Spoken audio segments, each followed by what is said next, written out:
Greetings, brothers. This is Wayman Brown, creator of the EsquireProject.com, helping black men eliminate barriers to personal achievement. As always, I appreciate you for tuning in to another video. Be sure to check out the links in the description. Feel free to touch base with me, and let's get into this next topic. One of the very popular subjects among black men online is that of traveling abroad for both short-term excursions and also for permanent relocations. And much of the conversation revolves around the premise that life in a foreign land, especially getting outside the U.S., can offer brothers a much more engaging lifestyle, largely due to having greater access to femininity within parts of the world where women are groomed to respect men much more than what many of us are used to in the States. And of course, giving consideration to other factors such as the US dollar stretching a lot further due to lower cost of living in different places internationally, and just generally a cultural change of pace, along with different scenery and other factors. Now, I want to preface the remainder of this particular topic by addressing those areas and those ideas first. And I first want to say that this video will not in any way, shape, or form be about discouraging black men from traveling to other parts of the world for the reasons that we just cited, or for any other reasons, or for relocating to other areas as well. Even with myself, I know that I absolutely have a plan and several plans to visit different areas of the world for extended stays. And I've also given some consideration to either having permanent or alternate residency in other parts of the world, as I'm sure many of you have as well. And also that goes for other parts of the United States too. And, I've addressed this before in brief, but, my belief is that if you are a black man with a reliable income of some sort and you have few lifestyle restrictions and a passport, you really can make the world into your oyster, because there's a grand world out there for all of us to see. And even keeping it closer to home, as I mentioned, there's even areas throughout the country in the United States where there are also a lot of different opportunities for different things. So if you've been listening to my channel for any length of time, as it's been expanding over the last 9 months or so, then of course you can tell that I am a person who pays much attention to the actual mentality of black men around the topics that I address. I'm very big on philosophy, very big on personal perspective, generally, one's overall attitude about things in life and about the particular topics. So this video will also be a reflection of that as well. Now, for my entire life, for all 35 years of it and counting, I've been living in Buffalo, New York, and it's a city that's not often heralded by many people who live outside of this place, and also by those who have grown up here. It's often like a forgotten city of sorts, kind of drowned out by the international and worldwide glory that is New York City. Buffalo is on the other side of the state, about 8 hours away driving. And if you're not from here, you might just associate this place with very cold, snowy winters, a bunch of Super Bowl losses during the 90s by the Buffalo Bills, and of course our world famous chicken wings. And it's a city that borders Canada, and we also have surrounding states like Pennsylvania and Ohio. It's considered a Rust Belt city, which are of course those cities that took a nosedive economically once there was a sharp decline in industrial jobs after a lot of larger employers left the area. And that left a void for both skilled and unskilled workers in the manufacturing industry, most of which kind of really fizzled out, especially during the 70s. And it's pretty much been an uphill climb for this city, along with others in that same boat, to kind of reestablish itself as a once thriving metropolis, kind of like Detroit and Cleveland as well. They've also been in somewhat of a similar boat, and they've also experienced, as Buffalo has, varying degrees of success in rebuilding itself. And Buffalo is also one of those cities that has a very high crime rate for a city of its size. Every year it kind of, the numbers change up a little bit, but essentially since I've been, a kid in the 90s, I can remember particularly that violent crime has always been pretty high for a city of its size, and also is considered one of the poorest cities throughout the country as well, with a pretty high poverty rate, along with those other cities like I mentioned, Detroit and Cleveland. And just thinking about it over the years, at least since I've been in junior high, I can recall classmates regularly talking about how they couldn't wait to graduate from high school so that they can get the hell out of Buffalo. That was always like the conversation, even when I was, 12, 13 years old. And as I've gotten older, those types of conversations still continue, even with everybody being adults now. And I also hear it from much younger people as well, just like when I was in school. And even well into my adulthood, the relocation incentives that many people whom I grew up with usually consider are a lot of times for the same reasons that they had once they left high school, which is if you get out of Buffalo, you go down south, for example, you can get some better weather, more job opportunities, a better nightlife, and just a better, broader single scene. So perhaps where you live, these are also very common discussions as well. And what I always find interesting is that no matter what the city that one lives in, it seems as though the people who've resided there for a long time or who grew up there usually talk about leaving for the same exact reasons.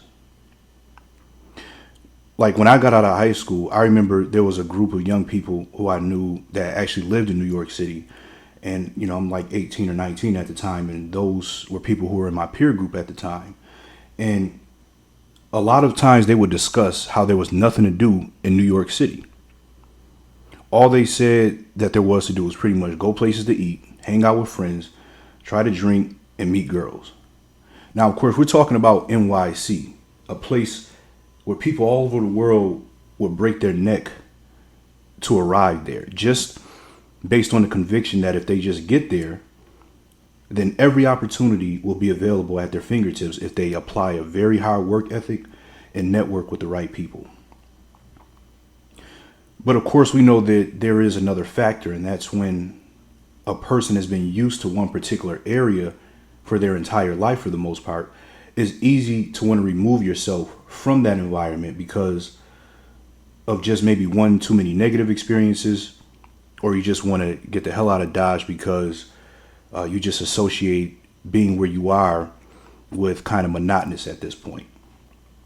So no matter where you live, sometimes it's simply a matter of wanting to get away from the environment that you come up in because it's ran its course. You run into the same people from the neighborhood that you may have had problems with over the years, or the same people from school who remember you in a certain light, the same peers from your place of worship that you used to, be around, and they have the same exact belief systems, even though yours have changed. The same females that you run into at the club year after year, the same types of businesses, grand opening and grand closing in your area, the same places to go hang out recreationally. Essentially, a lot of things just kind of get played out and so on and so forth. So the mentality is oftentimes that one needs to disassociate themselves from what they've been accustomed to. Oftentimes believing that if they do, then the grass is going to be much greener elsewhere. And sometimes they just need to simply start anew. And I notice this particularly with females. Now, where I live, several women, they go to places like Atlanta, Charlotte, and men too. But in particularly, I noticed that the females tend to travel, a little bit more from what I've noticed. And they usually pick one of those two cities mostly. And they're trying to, start a clean slate or just be a part of a new scene. And oftentimes what happens is, they'll express all their gripes about living in Buffalo. And then they'll be wherever they are for a few months. And they'll come back after a few months just to visit. And it's almost like they act as if, they were deployed to be in the Middle East for some sort of an extended tour of duty or something, because when they come back, it's like a big announcement to everybody, like family, friends. And I'm like, damn, girl, you just left 3 months ago. Like, ain't nobody even had time enough to miss you yet. So when they come back, usually, it's all over social media and they're taking pictures and posting them of all the different places that, they've been missing the food in Buffalo. So they, of course, go to all the best eateries and everything like that. That's one thing about living here. We got some real good food here. But essentially, that's just how it is. And after maybe a few months or maybe like a year or two later, a lot of times they just end up coming right back to Buffalo, which is completely fine if they decide to do that. Because, of course, just because you leave doesn't mean that you have to stay gone. It's your choice to do what you want. Sometimes you just need a break. But what I always find interesting is that they come back and oftentimes they cite very similar reasons for leaving the new city that caused them to leave where they were already. So essentially, it's like they're trying to escape from Alcatraz, And I'm maybe dating myself by referencing that movie, but if you're a little bit older like me, you know what I'm talking about. Everybody else, just look it up. Dope movie, by the way. And oftentimes, what happens is they'll cite things about the other place that they moved to and say something like the people there are too weird, or the people were very mean, or it's too expensive, it's too hot, the job market is too competitive, along with a host of other complaints. So, of course, what these people don't realize is that their life isn't necessarily going to be better no matter where they live for two main reasons. One, they still haven't adjusted their attitudes that have led them to not opening their eyes to the opportunities and to the treasures that were already in front of them, while still being open to and in search of greener pastures. And two, they're relying on a location to provide them with the joy and the experience in life that they want.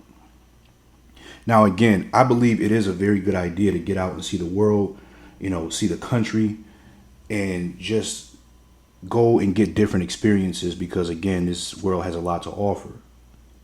So I basically want to pay attention to those main two reasons that I just cited and just focus on things that we might want to consider as black men, especially, as I always mention, the self-enterprising black man.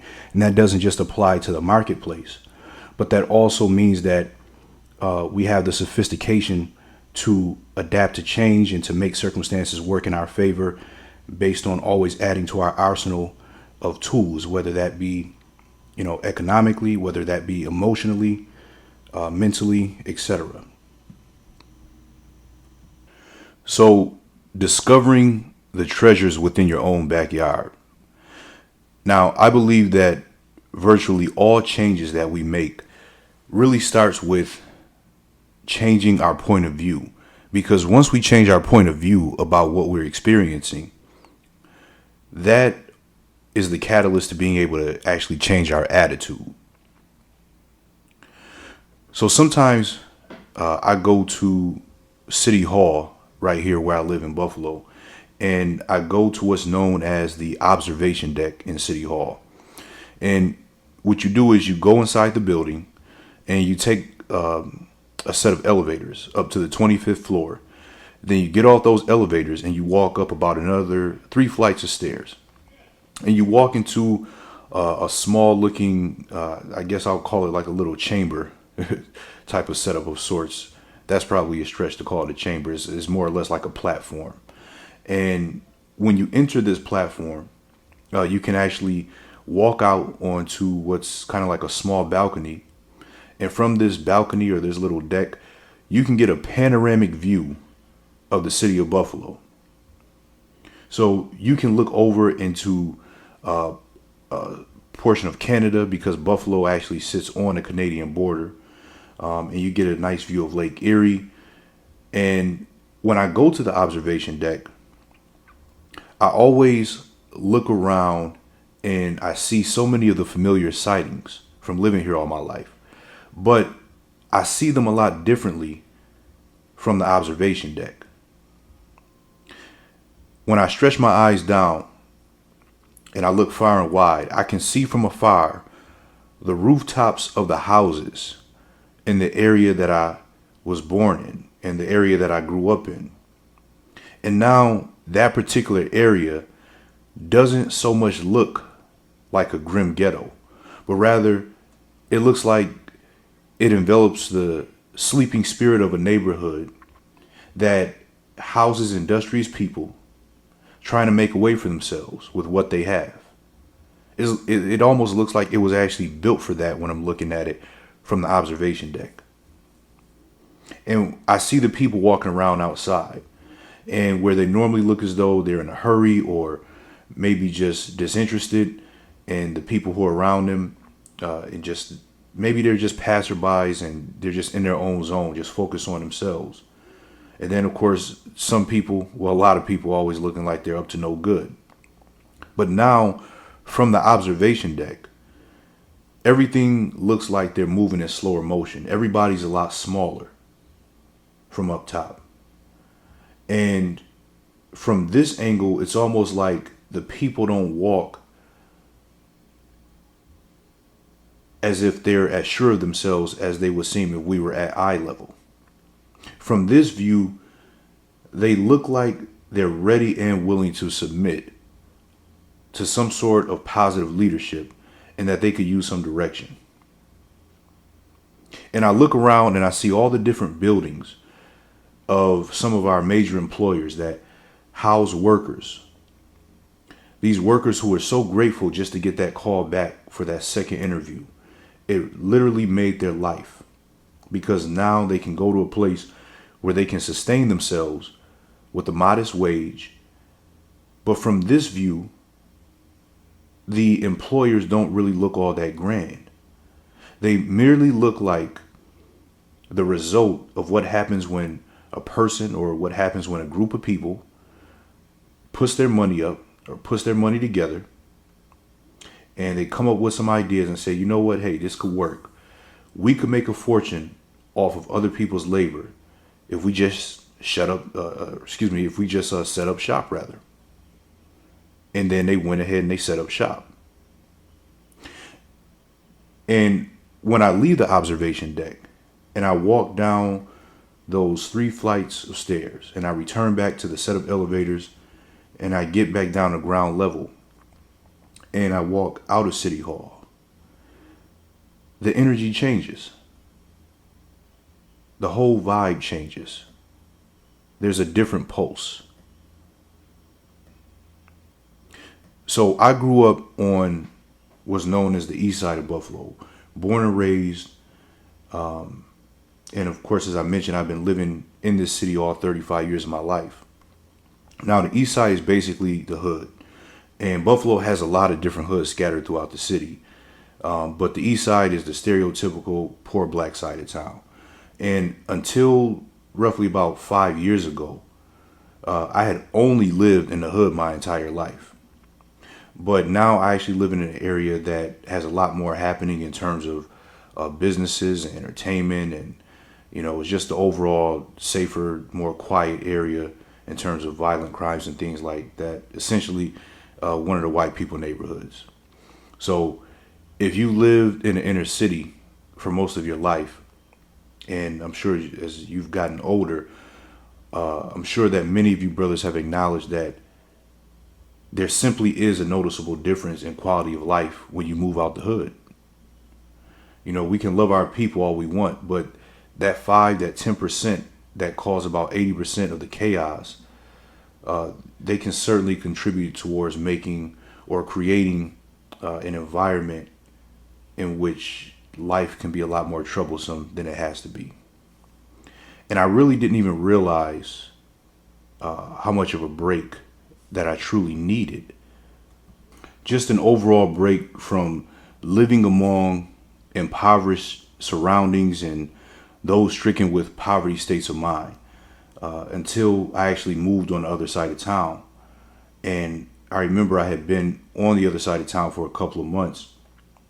And since I had moved, my travel routine had changed as well, because now I shop for groceries basically closer to where my new place was. I did my laundry over there, did other things over there, kind of hung out, go out to eat, drink, whatever.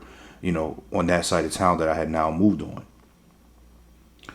Because typically, you tend to just utilize what's nearest to you.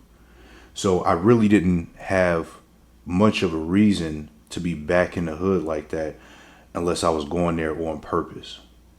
And one summer afternoon, I was walking towards a street that's called Main Street, which separates these particular two sides of town. And literally on one side of the street, you have homes that sell for hundreds of thousands of dollars. And then on the other side of the street, you might be fortunate to sell a comparable size home for like $45,000, $50,000, or a lot less sometimes. And the other side of the street is the side of the street that I was used to. And I remember as I was approaching Main Street and I stood on the corner and I was looking across the street because I wanted to go to the corner store, or as we call them in Buffalo, the Arabian store. And whether they're ran by Arabs or not, that's just kind of like our default reference for the typical hood store. And I just didn't even want to cross the street. And I remember when I looked across the street, it was like the typical scene. Crackheads arguing, drunks, talking shit, talking crazy to each other, young black men hanging around, being rowdy, you know, looking like they might try somebody, looking like they might be trying to rob somebody or jump somebody, or, trying to play tough, whatever it is. And just looking on the other side of the street, it just triggered in my mind that defeated vibe that I was so used to. And the thing is, I remember just kind of standing there thinking like I really didn't even want to go to the store when I looked across the street. And keep in mind, I had only been like chilling, living on this other side of town now for just like a few months. And it wasn't at all any type of a fear, because this is how I grew up, always being on alert, always walking around paranoid, watching everybody's body language, listening to what's said, listening to what's not said, from the way people say what's up to you to everything else, to, just understanding your territory, being street smart. Constantly having to have your antenna up.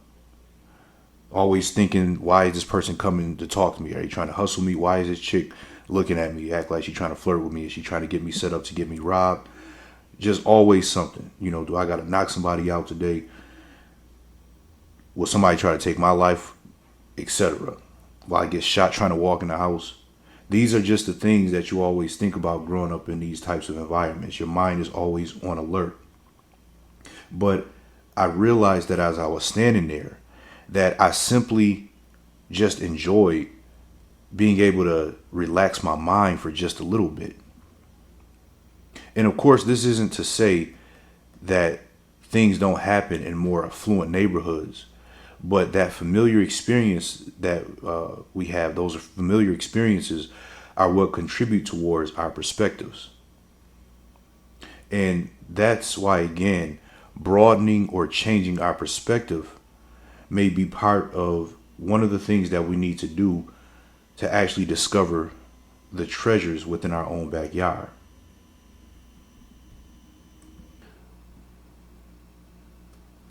In this same principle, it plays out in other areas as well. Even when you think about the jobs that you might have or the career paths that you take, sometimes you can be disgruntled with a place that you've been working at, thinking that your talents haven't been really put to better use, where you can walk into work with a sense of pride, with a sense of dignity about exchanging your time for money, as you, of course, as we encourage on this side, emerge into some form of entrepreneurship, for example. And sometimes it's not really because of the work that you're performing itself that you really can't stand, but rather you could just use a change of pace in the actual work environment, even locally. Perhaps getting a different experience with a much more professional employer, as an example, where your ideas can actually be utilized or at least considered more, and where there's some sort of a better system in place that's a little bit more polished, more organized, etc. There are places that you can even kind of roll your sleeves up if you look around locally, where there are some better opportunities, where things are just a lot more professional, where you can actually be compensated much higher by putting your best foot forward. And a lot of times it's just about getting a change in scenery in the workplace. I know for myself, there's one employer in particular that I'm at right now, as I'm actually going to be, I guess you can call it weaning myself away from the labor force by being employed, as I'm also myself shifting into full-time entrepreneurship. And one thing that I can say about where I do work right now is that is definitely, I would say overall, it's if you wanted to be one of those, kind of corporate guys, which I'm not, that's not me as far as, moving up the ranks and trying to stay long term in some sort of middle management or upper management position. I do have different leadership roles that I've taken on and et cetera where I work at, and I'm going to be expanding in those roles as long as I'm going to be there getting paid. But it is one of those places where, if you really just wanted to be that type of dude, there is an opportunity for that. Even, as a black man, as unwanted as we usually are in the workplace, there is opportunity in comparison to other places where I worked where, that's not really the culture that exists. So sometimes you may just need a little bit of a change of scenery, even where you work at as well. Now, of course, when we think about all these things, moving to the other side of town, being in a better neighborhood, getting a more suitable job, etc., making these small adjustments that you can locally, it doesn't mean, of course, that we don't venture to other parts of the world for better experiences, to earn money, to live. It doesn't mean that we don't even venture out to other parts of the country that we live in. This is simply about evaluating if there are opportunities within our present surroundings where maybe if we just altered a thing or two or three, that it could really make more than half the difference, more than a greater portion of the difference within our particular experiences and with our particular outcomes that we'll be trying to reach. And like most things in life, when we're seeking to experience change of some sort, I believe that we should really ask ourselves what we're really looking to attain. And I also believe that a major part of being enterprising and being innovative as men is to look at the general theme that we want to create for our daily experiences and then kind of work our way backwards, using the materials that we already have while still adding to our collection and constantly expanding our options. Because when you're living life in a state of angst to a certain extent, sometimes you're just looking to get a different experience, just to get a break from it all. But when you're not very definitive about what exactly it is that you want in place of what you've been getting, that can cause even more confusion. Kind of like how I mentioned earlier with the ladies that I know who move, they go out of town, and then, 2 years later, they're back because they're almost complaining about very similar things in the new place as they did when they left, because they weren't really that focused on what it is that they were trying to attain. They just thought that just picking up and just moving was going to be the thing to solve their problems. But that's kind of like when you go grocery shopping, on an empty stomach without a list. A lot of times you'll end up thinking that you need more than you really did. Whereas if you just had a list, then you can kind of see, well, okay, maybe I just need to go pick up a few items here and there, and that'll help me have a well-rounded, meal plan for the week. And that'll help me kind of keep everything I need to keep and have in order to be satisfied. But if you don't go with that list, a lot of times, you end up spending probably 2 or 3 times as much as you had anticipated. And I think it's the same way with discovering, what's already available to us where we live. Sometimes we need to really just take a step back, look at what we have, look at where we are, and then see if there are things that we can use that are already accessible to us to help fill in the blanks that can help make life much more pleasurable. And then we can go on the hunt for those things within our own territory. And again, the whole purpose of this is not to discourage going somewhere else. Is not to discourage getting out there, seeing the world, as much as it's about encouraging a more enhanced state of appreciation for what we already have, and also to exercise an innovative approach to life where we realize that opportunity really comes as a result of progressing towards worthwhile ideals by way of working under the circumstances that we're in and using the materials that we have sometimes. So it's really about being innovative and it's about being appreciative. Now, of course, again, this doesn't mean cheapening our experiences, so to speak. For example, if you have a Chinatown where you live, which we don't have one here where I live in Buffalo, but it doesn't mean, well, just be satisfied with going to Chinatown instead of actually taking a trip to Hong Kong. Let Chinatown replace the trip. It doesn't mean that, but it does mean that you can look at the opportunity in front of you to learn more about Chinese culture with what's already available to you right where you are. And that can perhaps be like a springboard into actually exploring in other areas of interest within a culture like that, for an example. So a few things that I think that we could do in this regard is one thing I think that is a really good idea is to make it a regular practice to experience some of the best things in life that life has to offer you where you live. You can do this by simply seeking out the highest qualities of the things that are available to you in the way of some services, also in certain environments, certain goods that are available where you live. Basically, giving yourself a little bit of a VIP or luxury treatment right there in your own town. Now, I'm not referencing, going to the club and getting bottle service and sitting behind the velvet ropes. Though, of course, that's at your discretion if that's what you want to do. But really, I'm more specifically speaking towards getting acquainted with the best of that's around us to help contribute to a much more pleasurable experience. You know, I think we as black men, a lot of times we have groomed ourselves to simply get by, to simply use the most economical approach to every single thing. It's just that do enough to get by, get whatever is good enough. And a lot of times we don't invest into long-term experiences because a lot of us have been trying to survive and just looking at life through a very small window of time where we can realistically envision just a few jumps ahead of us. I even think about, if you remember in 2009 when, there was that cash for clunkers thing when Obama was in office as part of the stimulus during the recession. And the automakers and the car customers as well, it was kind of like a one-hand washes the other deal. So, of course, the drivers could trade in their eligible vehicles, which were oftentimes old and worn out rides. And they can get a newer, safer, more fuel-efficient car. And then people got vouchers towards the new car purchase. I think it used to be like $4 or $5 grand or something like that, depending on what car you had. And, of course, getting a deeper discount. And this was, of course, helping the automakers to boost sales as well.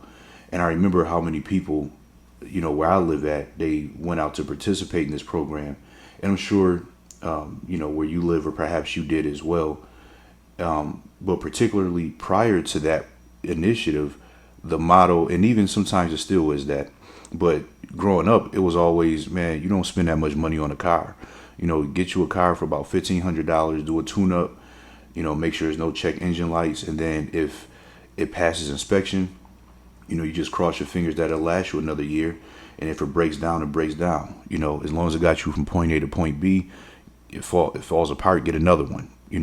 That's kind of like the mentality of just kind of that patchwork mentality, as I kind of think of it as. It's hard to envision having something long term and being able to afford something long term. And of course, this doesn't mean taking on unnecessary debts and things like that, but it's just the mentality of just the way that a lot of us have come up of just do enough just to get by, just put enough gas in the gas tank just to get from where you got to go to the next spot. If it's $5, that's enough. Don't fill up the tank. And it's just so funny how that works itself into other areas of our lives of always just trying to do enough. And that mentality, it even robs us of being able to have much higher rewarding experiences, even on things that are not even expensive, even on things where they're not really recurring, maybe just a one-time experience, or very periodic indulgence. There's a lot of things that I can think of, even where I live at, where you can, like, for example, I give you one. I've always wanted to do kind of like the My mind is kind of slipping right now as far as when you hop out the plane and you do that whole thing. There's a place where you can go locally where you can pay like $250 and, $250 a jump, right? Now, it might sound like I'm kind of crazy for wanting to do something like that, right? But I've been wanting to do that for a minute. And now that I'm talking about it, it's likely something that I will do. But the reason I brought that up is because when you think about it, that is literally probably a one-time life-changing experience where I'll think about that for the rest of my life. And you talking about something that might just cost $250 to be able to do that, one time, and I'll have a memory like that I can tell other people about, or even if you think about just going to the better restaurants where you live at, especially if you're not a person who goes out to eat that often, or maybe who goes out to drink that often, but going to like that 5-star hotel, and where the martinis are like $16 instead of always trying to go to the happy hour in the other spots. Even something like that puts you in a completely different environment in terms of people who are there, enjoying that scene, in terms of the service and the level of treatment that you can get a lot of times. And these are things where, again, these are just like periodic things that you can do. And you like, man, I didn't even know my city had all this, or I didn't know my town was like this, or there were certain little kind of, you might say elite spots or little luxuries that you can treat yourself to, and sometimes I think as brothers, we focus a lot on price point more than we do on actual return on investment of the actual experiences that we get, and a lot of times that has us participating in life from the nosebleeds, even when it comes to those small things that are already attainable, that are not going to really break the bank, but just something that'll just give us a completely different change of view, within an experience. The first memory of that for me was actually when I was in 6th grade. Now, again, I live in Buffalo, and we live like maybe about an hour and a half away from Toronto, right? And I remember there was a field trip that I went on in 6th grade, and my mom was the chaperone. She was one of the chaperones for the field trip. And however it worked out, you would buy your tickets as a class, so your class would go, and we went to the Phantom of the Opera. It was the first time I saw any sort of live entertainment like that, like an actual, opera. Like it was amazing, right? And it's in Canada, in Toronto, which is where that particular play or opera originated from. So I think my mom had paid like for a premium ticket for me and my brother, who was a year younger than me. It was like a combined class. Like I was in 6th grade, he was in 5th. And where we were sitting like maybe about 5 rows ahead of where the other people were sitting at, like with our classmates and everything like that, right? But these seats, they gave us the opportunity to see like, the little orchestra down below where you couldn't even see if you were sitting just a few rows back. You could see all, me and my brother, we're kids, so we're like looking at everybody and, trying to see if we can make little faces to distract them and stuff like that. And of course, these are trained professional people, and it's like they wouldn't let us troll, and they had done this probably 1,000 times by now, or more. And there was this one part in the Phantom of the Opera where like the chandelier comes swinging down, and I remember it just came swinging down for what felt like was like right over our heads, and everybody in the class kept talking about it, like, man, y'all was sitting right there where the chandelier swings right over your head, because that's something that happens within this particular opera. But had we been sitting just a few rows back, that's an experience that we wouldn't have had.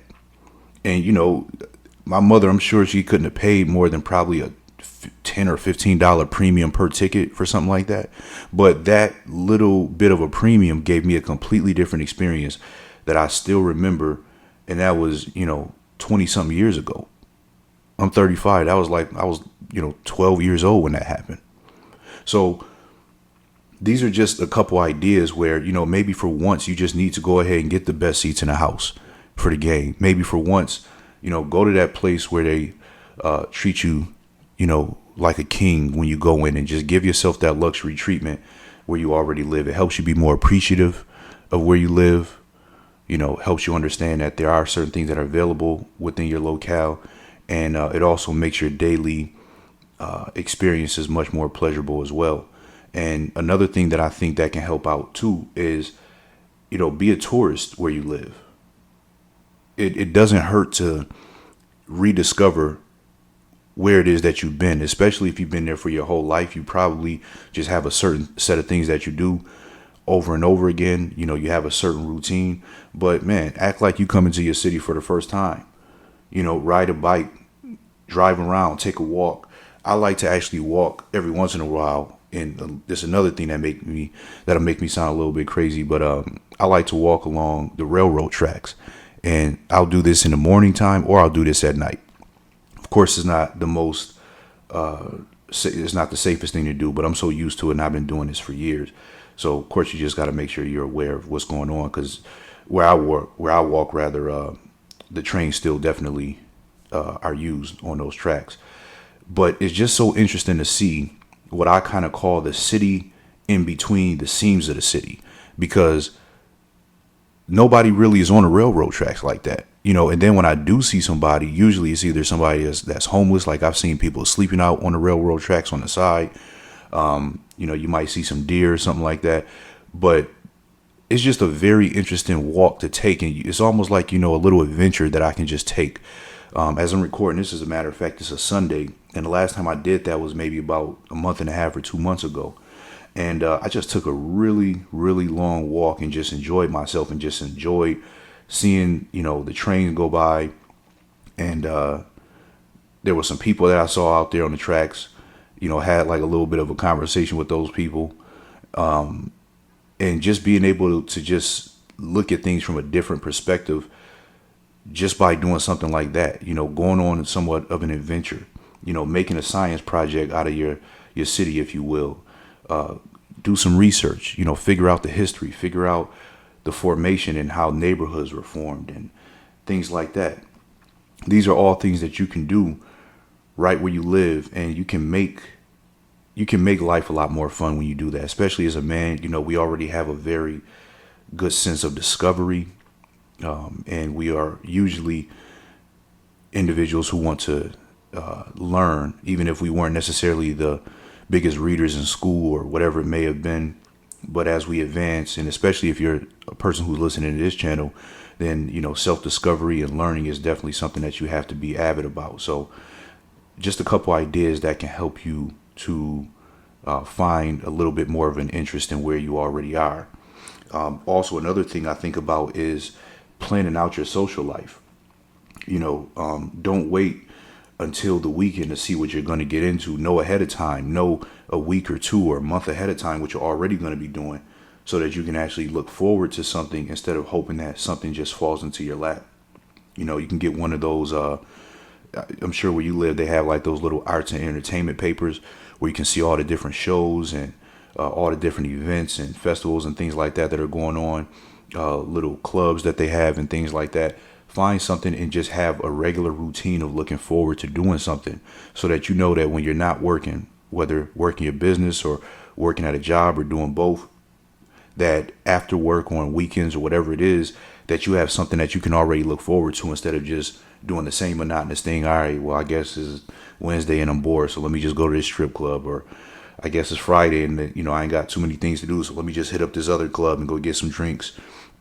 Or, you know, I'm just watch the game in the spirit of football season, as we're approaching the regular season now. Looking forward to that.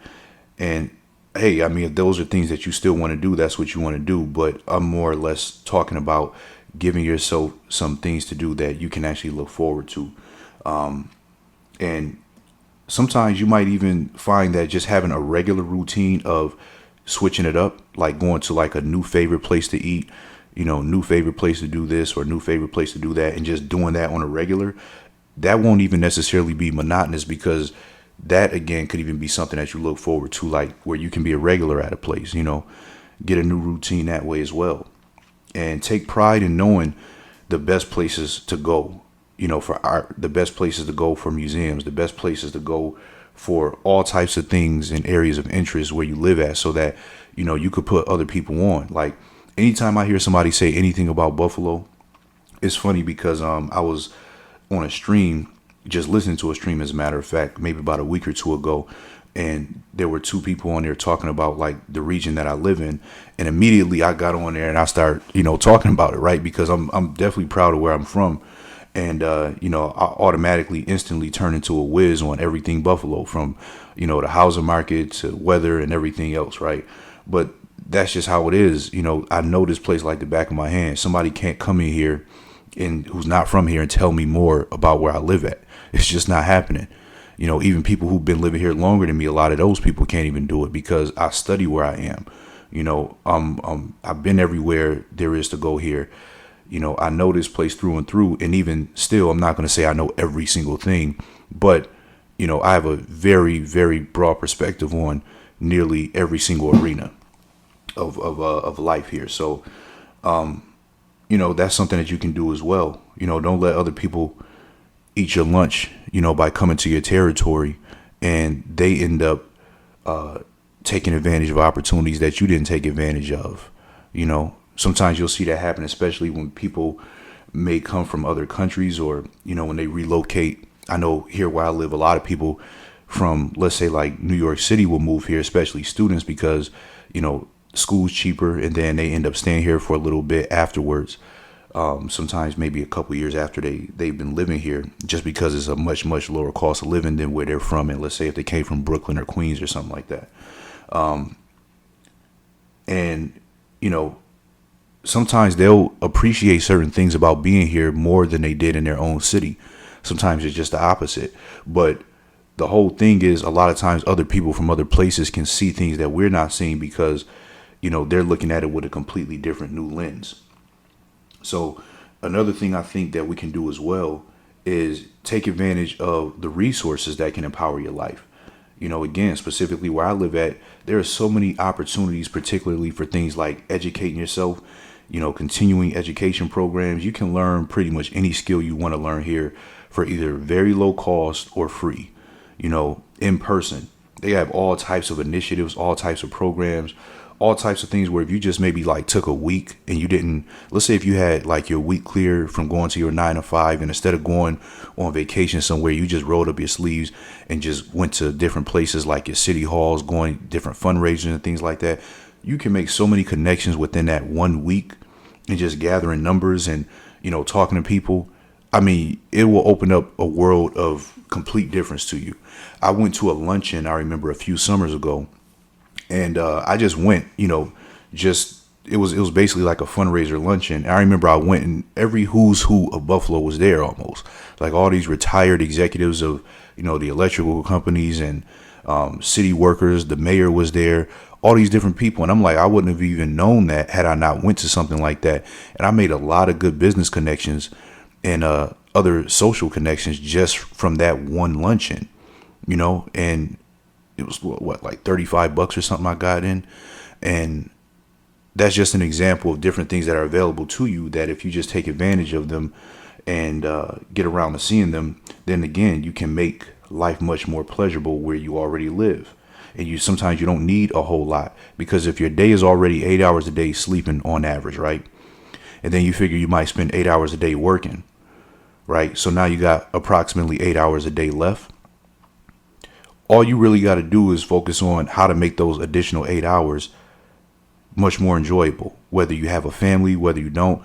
My page, or my YouTube page, I should say, is or channel rather, is probably a little bit more tailored towards brothers who are usually not really, in family situations. Not saying that it doesn't give advice to those brothers as well, but I'm sure you can hear from my messages that it's probably a message that's catered toward the solo black man, so to speak, right?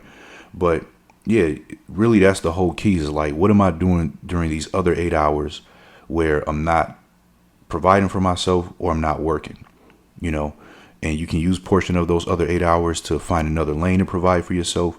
You can also use it to also just be able to experience a much more rewarding lifestyle with the resources and things like that are available to you. Take a class, take a cooking class, take, a martial arts class, whatever it is that you want to do, be in that gym. There's so many different things that are available to you if you just get involved. And on that same note, for the things that are not maybe available to you, right? That then presents an opportunity for you to be the change that you want to see. So if you live in a place where you wish that certain things existed, that you can be the person to plant that flag and establish that, and create a culture around that as well if you want to. You know, that was kind of like the whole idea with me creating my website, the esquireproject.com. When I first launched it, my whole thing was I wanted to create a website that I would have been proud to find. I wanted it to be something that was informative, that kind of focused on people who had creative endeavors and who needed some business help as well. And I wanted it to be like a place where there was a seamless fusion of the two. And then I created it. And now since then, I've kind of tailored my message. Well, not kind of, but I have completely tailored my message more towards black men, but still keeping that same overall theme of, utilizing your creative strengths in a way to help you be enterprising. And yeah, you can do the same thing. I mean, offline as well. If you see something should exist, or you would like to see something where you live and you don't see it, you could be the person to actually establish it. Nothing stopping you from throwing an event, from renting out a place for a few $100 and, promoting it. Who knows what that can lead to? Even if you only got, two people that show up to your first thing. Okay, you might take a little bit of a loss there, but who knows if you keep on doing them, or maybe you end up hitting a lick, and then next thing you know, you got hundreds of people or whatever it is that that you may need to show up in order to make your whole event profitable. But that's just one example. There are also other things that you could establish. You could, do things maybe 1 or 2 times a year that you don't see taking place locally. Or if there is an actual business that you can start that where you don't see that they exist, you could do that. If there's different programs that you think could be started, you can be the person to do that. All types of opportunities that are available to you right where you live at. And it's really just a wide open market. I think the way that this whole thing really breaks down, though, is there's a quote from Seneca. He's actually he actually was a Stoic philosopher. And I remember he said in one of his quotes in Letters from a Stoic, he said, "Nothing is a better proof of a well-ordered mind than a man's ability to stop just where he is and pass some time in his own company." And to me, that's really what this kind of comes down to, brothers, because, we can go all these other places, right? And oftentimes people go to other places looking for the place to fix a problem. But oftentimes the problems follow them because realistically the problem was really themselves. There's still always that personal development piece that we're going to have to invest into no matter where we are. Think about it like this too. If you go to another place for a better life and you already have this image of how it's going to be within that place, or even just for an extended stay, what if everything that you anticipated is just the opposite when you get there? What if by the time you get there, you see that, for example, the culture where you thought that women were going to be so embracing towards you as a man and treat you with such high regard and respect, that they've now been infected with the same culture that the women in the West usually are known for? Then what? What if it gets to a point where every single place you go all over the country is exactly the same in terms of the treatment that you get? You see, what's happening is that, in a way, when we keep on trying to look for a place to solve something for us, we're not really doing anything that's much different than like a chick who says, okay, I'm about to go to this city because it's popping. I'm about to go here because it's that. They keep on looking for the thing that somebody else already built, the thing that somebody else already established, to be able to fix their life or to make their life better. But very rarely, if ever, do they ever talk about building something or bringing something to this place where they're trying to go, right? So they want to go where shop is already set up, where the culture is already established, where the women are already trained and groomed, and then just be a consumer of that instead of actually having something to give to an environment like that. And I think that is going to be something that might be a major disappointment for a lot of brothers who are simply trying to hit the road just for the sake of thinking that they can escape to an oasis. When realistically, the oasis, when it's all said and done, is really going to have to be something that takes place within our own selves. Because in reality, the world doesn't owe you any particular outcome. People don't owe us anything that we've idealized. A place doesn't owe us anything. It's just like when people go on vacation and they complain that it rained the whole vacation. They'll say, we went here, we went there thinking the weather was going to be beautiful. And then for the whole 2 weeks we're there, it did nothing but rain. Well, the weather doesn't owe them sunshine. Just because that is what they were seeking or thought that that's something that they would get in return as a result of them going there doesn't mean it'll always work itself out that way. And again, on that same note, what a broader perspective that we can get where even when it is rainy, even when the conditions aren't favorable, even when things aren't idealized, we can still work through the seams and find an advantage even within a situation where things didn't go according to plan. I remember Jim Rohn once said that a lot of times in sales, people would say, I don't want to go out because it's raining. And he said, well, hey, even better that it's raining because that's probably meaning that more people are already at home, for people who are doing like door-to-door sales. So on one hand, people are associating the wetness with getting soaked and being miserable. On the other hand, another person can look at it and say, wow, what a great opportunity for me to probably close on some deals because everybody probably chilling at the house watching TV. I can have more of a conversation. And it's the same way with anything else. It's the same way with where we live. You may look at one thing as being of a disadvantage, but if you can find the advantage in where you live and you can use that principle in everything that you do and everywhere that you go, then no matter where you are, life is better. So whether we're in middle of nowhere, North Dakota, or whether we're hanging out on a beach in Santorini, Greece, whether we're in the inner cities of Cincinnati, Ohio, or we're enjoying life in downtown Tokyo, as men of self-enterprise, it really means that we have to create the circumstances that we want, mostly by getting in control of our actual emotions and our actual desires and our actual views, being comfortable in our own skin.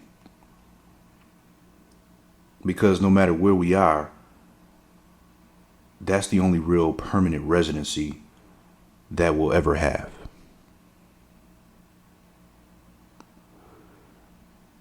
My brothers, it's been a pleasure,